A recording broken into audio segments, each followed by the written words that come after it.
600 years of history has been turned on its head by the shock resignation of Pope Benedict XVI. The 85-year-old pontiff says he's quitting because of ill health, a move that's left the Vatican scrambling to appoint a successor. It's an ancient language, but the message was clear. After just 8 years in office, Benedict XVI was calling it quits. I have had to recognise, he said, my incapacity to adequately fulfil the ministry entrusted to me. He was too old and too frail. Time has taken its toll, often moving around on a mobile platform. Benedict is the oldest serving pope in 200 years and the first pope to resign in almost 600. The last, Gregory XII, quit in 1415 over a rift in the church. It was a bolt from the blue, just like the lightning that struck St. Peter's hours later. So unexpected, officials had to check the rule books.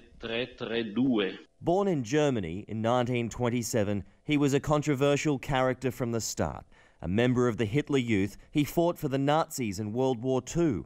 As Cardinal Joseph Ratzinger, he was Pope John Paul II's enforcer, earning the nickname God's Rottweiler before being elected Pope in April 2005. He took those strong views to office, especially on women and homosexuality in the church. He presided over the handling of a child abuse scandal that has so far cost the Catholic Church around $3 billion. Something else that weighed heavily on Pope Benedict's mind was a scandal that engulfed the Vatican last year.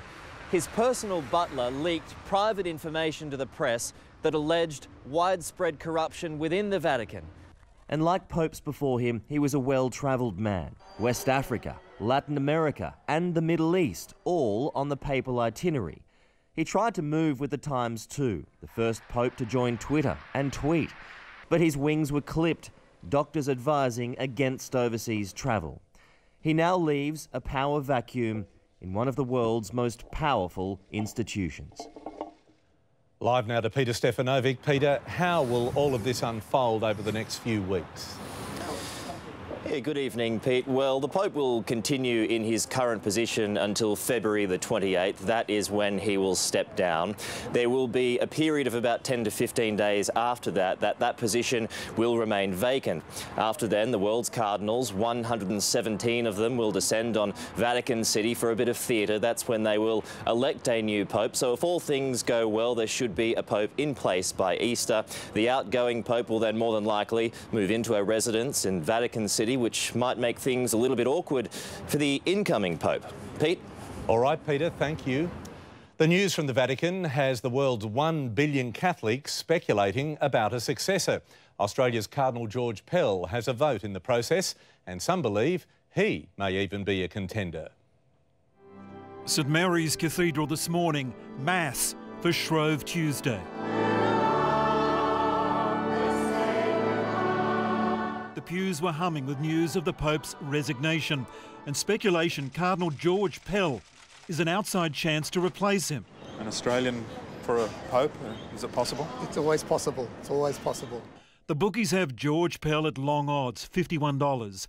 This time around there is no clear favourite, raising the chance of a non-European Pope. Some early contenders: Peter Turkson from Ghana, Marc Olay from Canada, Brazil's Claudio Umbs, Nigerian Francois Arinze. Italy is still in the mix with Cardinal Angelo Scola. Some of the more progressive leaders in the Australian Catholic community believe the Pope's resignation now opens the door to generational change. Cardinal Pell released a video statement late today on his thoughts about the succession. Well, no, we'll be looking for the best person. And he might be younger, he might be older. I doubt very much if he'll be as old as Pope Benedict was. Some believe Pope Benedict's legacy will be tarnished by the sexual abuse scandal.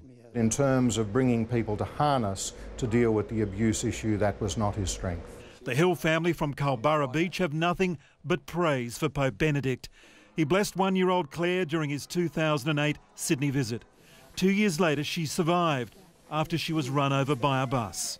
Any lasting injuries, she came home 2.5 days later. Mark Burrows, 9 News.